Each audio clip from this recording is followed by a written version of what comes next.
नमस्कार प्रेक्षकांनो, आज आपण आले आहोत पंढरपूर तालुक्यातील तनाळ या गावामध्ये. आज आपण पाहणार आहोत या गावातील शेतकऱ्यांच्या काय समस्या आहेत, विद्यमान आमदारांनी जे केलेले कामं आहेत, जे पेंडिंग कामं आहेत, तसेच त्यांच्या मनातील भावी आमदार कोण याबद्दलची सविस्तर माहिती. मित्रांनो, पंढरपूर मंगळवेढा मतदारसंघातील तनाळी हे गाव आहे. नमस्कार, काय नाव आपलं? सुधाकर मोठे. बरं, तुमच्या गावाचं सध्या आता पंढरपूर मंगळवेढा मतदारसंघात तुमचं गाव येते. सध्या मतदानाचं जे वार आहे ते कोणा साईड नाही काय? भगीरथदादा बालके. बरं, सध्या जे काय विद्यमान आमदार अवतडे आहेत त्यांचं तुमच्या गावामध्ये कसं काम आहे काय? म्हणावं असं नाही.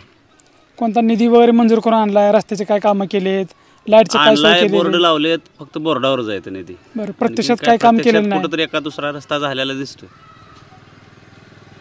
बरं, सध्या लावला आमच्यात पण एक मोठा बोर्ड आहे, ते 2-3 कोटीचा आकडा टाकलाय, पण आता तसं काय आम्ही बघितलं तर तशी काही कामं झालेली दिसत नाहीत. बरं, सध्या आता सरकारने 2-3 स्कीम आणली आहेत. PM किसान योजना, ते 2000 रुपये आंदोलन शेतकऱ्यांच्या खात्यामध्ये जमा होतात. लाडकी बहीण योजना आहे, त्याच्यामध्ये प्रत्येक महिन्याला 1500 रुपये महिन्याला मिळतात. तर त्याबद्दल काय आपलं म्हणणं आहे? त्याच्याबद्दल काय नाही, नो कमेंट. म्हणजे योजना चांगली आहे, त्याच्यामध्ये काय तसं काय नाही? नाही, त्याच्याबद्दल बोलू शकत नाही, न बोललेलं बरं. बरं, मग तुमच्या मनातील आमदार भगीरथ बालकेच? भगीरथदादा बालके. आता आपल्या गावात प्रामुख्याने जी पिकं आहेत, ऊस, डाळिंब, द्राक्ष. ऊस वगैरे कोणत्या कारखान्यात घालता? ऊस अगोदर आता कसं आहे, ह्या 10 वर्षापूर्वी विठ्ठल आणि पांडुरंग कारखाना 2च होते आम्हाला. आता तदनंतर खर्डीला सीताराम महाराज सहकारी झाला, पुन्हा तिकडं इटोपियन झाला. पहिला फॅपटेक नव्हता, रुपनर साहेबांनी फॅपटेकची स्थापना केली, आणि आता बरेच कारखाने झाले. त्यामुळे आता जो कारखाना लवकर नेईल त्या कारखान्याला गाडवतो तो. आणि आता काय ऊसाची थोडी स्पर्धा चालू झाल्यामुळं कोण रेट जादा देईल त्याकडे घालण्याचा कल आहे शेतकऱ्यांचा. जो कारखाना जास्त दर देईल हां त्याच्याकडे जास्त ऊस जाणार. हां. आता राजकीय सध्या आपण पाहिलं तर विद्यमान आमदार हे परिचारक आणि ते एकत्र आल्यामुळे आमदार झालेले होते. परंतु आता परिचारक आणि जे काय आपले अवताडे आहेत ते फार दुरावलेले आहेत. याचा फायदा भालकेंना होईल का? हो, नक्की होणार. काय म्हणजे आपल्या चर्चा वगैरे गावात काय चालतं त्याबद्दल? चर्चा वगैरे काय ना, आम्ही पहिल्यापासून भारत नाना 2009 पासून आमदार झाले. त्यावेळेसपासून आम्ही 60% मतदान गावातलं बालकेंनाच होत होतो. कालच्या पोटनिवडणुकीत थोडं 2 प्रबळ गट एकत्रित आल्यामुळे आमचा थोड्या मताने पराभव झाला. आपण बालकेचे? हो, बालके. ठीक आहे. ह्यावेळेस किती लीड मिळेल गावातून काय बघूया. आता उमेदवार किती आहेत काय मीच लगेच सांगू शकणार नाही. आमचा 100% प्रयत्न असणार आहे लीड द्यायचा. पण आता सध्या अनेक चित्र स्पष्ट झालं नाही, कोण कुठल्या पक्षातनं, कोण काय किती उमेदवार उभा राहणार, कोण कोणाची मतं खाणार. त्यामुळं आज सांगणं उचित ठरणार नाही. बालकेंना कोणत्या म्हणजे कोणत्या पार्टीतून तिकीट मिळेल वाटतं? महाविकास आघाडी. महाविकास. परिचारकाबद्दल काय सांगा? म्हणजे कशाबद्दल? म्हणजे त्यांना तिकीट मिळेल का नाही का, त्यांच्याबद्दल काय सांगा? आता ती वरल्या लेवलचा प्रश्न आहे. ते आम्ही एवढं लहान कार्यकर्त्यांनी बोलून कसं चालायचं? तर एक चर्चा असते कार्यकर्त्यांची. ऐकाही ते कानावर परिचारक साहेबांचा पण प्रवेश होणार, पण ते आता काय तथ्य काय खोटं खरं काय कळल. दोघांचाही प्रवेश झाला तर मग तिकिटाचा विषय येतोच पुन्हा. येणार की नक्कीच. शंकर मोठे. ठीक आहे.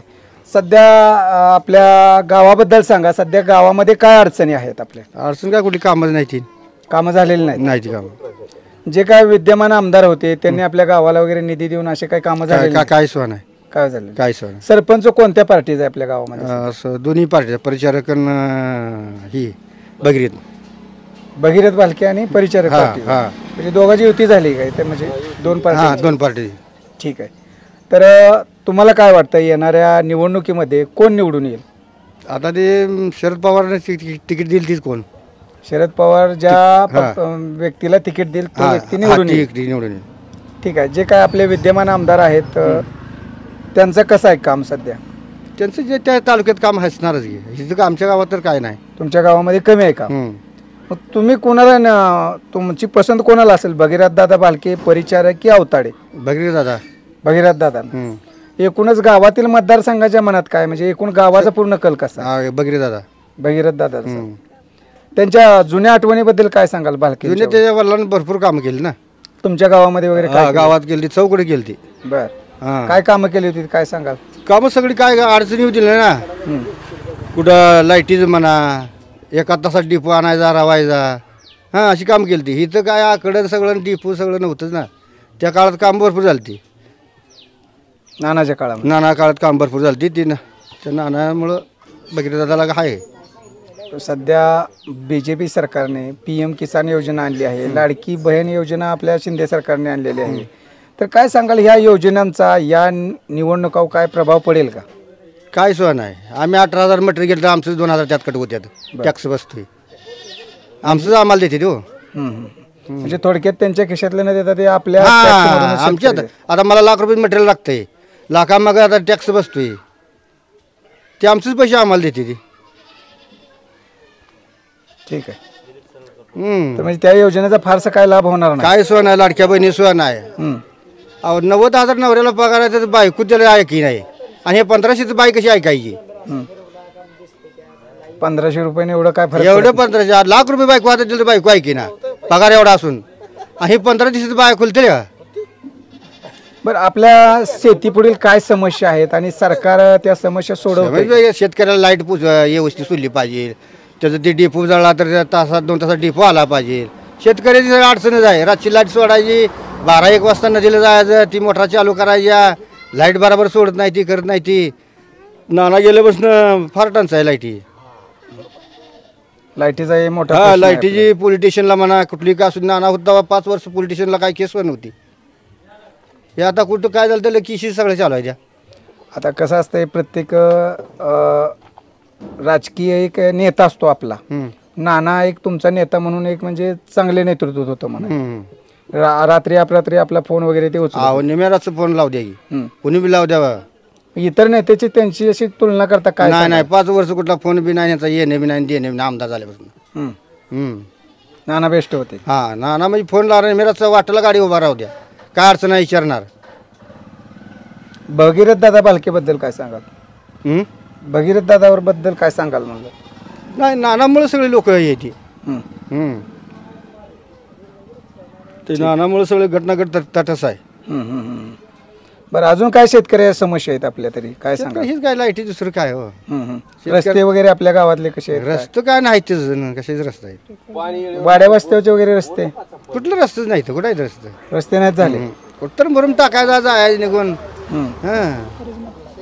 कर्जमाफी बद्दल काय सांगाल? शेतकऱ्यांची कर्जमाफी झाली पाहिजे काय? करतोच म्हणते ती, शेतकऱ्याची कर्जमाफी करतोच म्हणते ती ना. ही जिल्हा आला ती जिल्हा आला, टोलवत झाली आतापर्यंत. उतारा बी कोरा नाही, काय ते पीक कर्ज बी ही नाही. आनंद देतो म्हणली, नुकसान भरपाई झाली 22-23 पासून नुकसान भरपाई अजून दिली नाही त्यांनी, देतोच म्हणते ती. आपल्या भागामध्ये प्रामुख्याने कोणती पिकं घेतली जाते? आपल्या द्राक्षी, ऊस, डाळिंब. ऊसाच्या दराबद्दल काय सांगाल? ऊसाचे दर कसे आहेत? तुमच्या कोणत्या कारखान्याला ऊस जातो? तुमचा ऊस कोणत्या कारखान्याला जातो आणि दर काय मिळतोय? दर ना 2700 सीताराम देते, विठ्ठल देते. विठ्ठलला जातो का आपला ऊस? सध्या म्हणजे जे काय कारखानदार आहेत त्या कारखानदाराचा मतदारावर मोठ्या प्रमाणात प्रभाव आहे. मग आता काय सांगाल या प्रभावाला शेतकऱ्यांनी वगैरे म्हणजे असं? ज्याला बिल वाढवून दिली त्याला ऊस घालणार शेतकरी. आता इथून पुढच्या काळात आता कारखाना चौकड झाले तर पहिलं 1-2 होतं कारखाना, आता कारखाना 5-6 जवळ झाले. तर ज्याला दर काढेल त्याला ऊस देणार आहे. आमदार तिरंगी लढत लागली तर भगीरथ दादा बसेल, दोघं एक झाले तर मग भगीरथ दादा पडेल. म्हणजे परिचारक आणि अवताडे एक झाल्यावर मग ही जरा बावरती दोघं. तो सध्या तर चित्र असं दिसत आहे की तिघ झाली ना, तिरंगीत भगीरथ बारक्या बसेल. बर, तिघ झाले तरी सुद्धा सध्या परिचारक आणि अवताडे यांचे संबंध थोडेसे बिघडलेले आहेत. याचा फायदा होईल का? याला फायदा होणारच की, भगीरथ बारक्याला फायदा होणार. पण तुम्हाला जे काय होईल ते होईल, तरी सुद्धा एक चांगला नेता म्हणून कोणाकडे पाहता तुम्ही? भगीरथ बालकेकडे आम्ही पाहता. बरं, काय जुन्या आठवणी सांगाल का भालकेंच्या? बालके काय एक नंबर होता, कुठं जे बोललं जेव्हा आम्हाला जेव्हा तिथं हजर होता, कुठला काय कार्यक्रम असला तर मी तिथं आलोच. मनुष्य मिळाला तर तिथं भेटून जाणार. म्हणजे दांडगा जनसंपर्क होता. कोणा एखाद्या शाळा पोराचं काम तटलं तर कुठला साहेब पैसे घेतो ते लगच्या लगे जागेवर ते रिंग मारवता, त्याचं काम करवता. मग आताचे जे विद्यमान आमदार असतील किंवा परिचारक असतील ते कामं करत नाही. परत गावातल्या नेत्यांच्याला बोलवा, ते गावातनं फोन जायचा, परत त्याचं काम व्हायचं तर त्या पोराची टायमिंग संपून गेलं. भरतीला उतरायचं तर कागद वेळेवर मिळत नाही. म्हणजे सामान्य व्यक्तीचा डायरेक्ट संपर्क होत नाही या लोकांशी. बालकेशी होत बालके डायरेक्टर संपर्क कसला कोण बी असू, पोडरे असू नाहीतर गोरगरीब असू कसला असू, ती पोडरेच म्हणायचं. बालक्याचं काम असं होतं. बोलवलं तर आपल्या पंक्तीलाच बसला पाहिजे. ती खुर्चीवर बसायचं, आपण खाली बसायचो. मग त्याचा जीव आहे, आपला जीव आहे, आपण बी खुर्चीवरच बसलं पाहिजे. सगळी पोझिशनच पाहिजे ना. कमी लेखायचं काय कामच नाही. ठीक आहे. मग गावातून लीड कोणाला भेटेल? भगीरथ बालकेला लीड मिळणार, भारतनाला मिळणे तसंच ह्याला देखील मिळणार. ठीक आहे. म्हणजे अजून सुद्धा लोकांचं प्रेम आहे. प्रेम आहेच. काही काही म्हणतेच की, पण तसं नियमात म्हणलं तर सरकारने योजना चांगली केलेली आहे. त्या पहिले लोक अशी म्हणते, आपण काय बोलायचं. नाही, तुमचं मत सांगा. आपलं मत काय आहे ही सरकारी नियमानं चालते हीच ते बरोबर आहे. शेतकरी म्हणते पैसा दिला आमचं दिलं. आता आम्ही मजुरी करून खातोय, आम्हाला काय होत, सगळी सारखीच. म्हणजे एक सामान्य व्यक्ती ज्याला जमीन नाही काय नाही अशा व्यक्ती, मजूर व्यक्तीला हे सरकार चांगलं आहे. म्हणजे शिंदे सरकार, भाजप सरकार. हो आहे की. आता मग काय रोजगार खाणार तीच आहे. आता शासन देते पैसा, आपण घेतोय, त्याला घेऊन नाही म्हणायचं नाही त्याला. बरोबर आहे. तुमचं मत म्हणजे तुमच्या मते कोण आमदार झाला पाहिजे तालुक्याचा? आता आमदार तशी धाडशी माणूस आजपर्यंत दादा अवताळीच आहे. तुम्हाला खरं सांगतो, आम्ही काय त्याचे पैसे बिसे घेतलेले काय नाही. पण पक्षातून कामं त्याची चांगली आहे. जनतेशी संपर्क वगैरे कसा आहे त्यांचा? जनतेचं काय आहे, जनतेचं बरोबर आपल्याला काय अडचण नाही. माझं नाव अप्पासाहेब नारायण श्राम, मित्तनाळी गाव माझं. तरी आमच्या गावात काय केलं आहे, नुसतं अवताळे आमदारांनी डिजिटलवर फक्त निधी किती आणला सांगितलं आहे, पण प्रत्यक्षात काय काम नाही.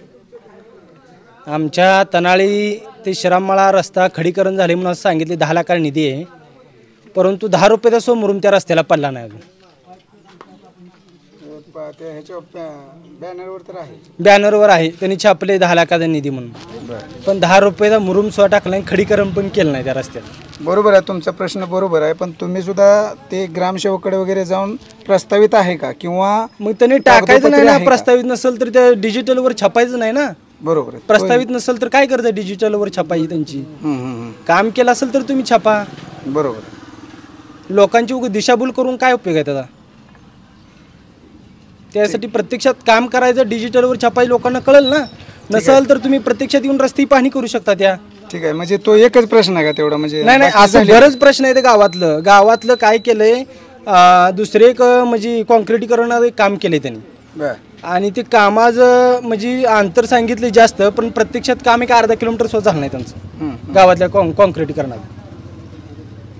अशी बरीच कामं त्यांनी काय केली, ती उगं थोडी केली. निधी सांगितलाय, अंतर सांगितले, ती कामच केली नाही. ती अशी बरीच कामं प्रलंबित आहे, ती काय केली नाही. ती उगं डिजिटलवर छापायचं आणि आम्ही एवढा निधी आणला म्हणून सांगायचं. तुम्ही बी युवक आहात, तुम्ही सुद्धा त्याचा पाठपुरावा केला पाहिजे ना. अहो, पाठपुरावा करायला पण छापल्यानंतर आता आम्हाला समजले निधी आला किती, गेला किती. मग ते तुम्ही सुद्धा पाठपुरावा करा, ते ऍक्च्युली आलाय का नाही आलाय का. पण ही गावातले जी त्यांचे कार्यकर्ते आहेत ना, त्यांनी छापले ना, मग ती काम करायला केलं पाहिजे, मग छापायला पाहिजे तो. ठीक आहे. त्यांनी ती पाठपुरावा करून ती काम करायला पाहिजे. तर आमदार साहेबाकडून तुम्ही काम केलाय, निधी आणलाय म्हणताय, काम कुठं आहे ग्राउंड लेवलला?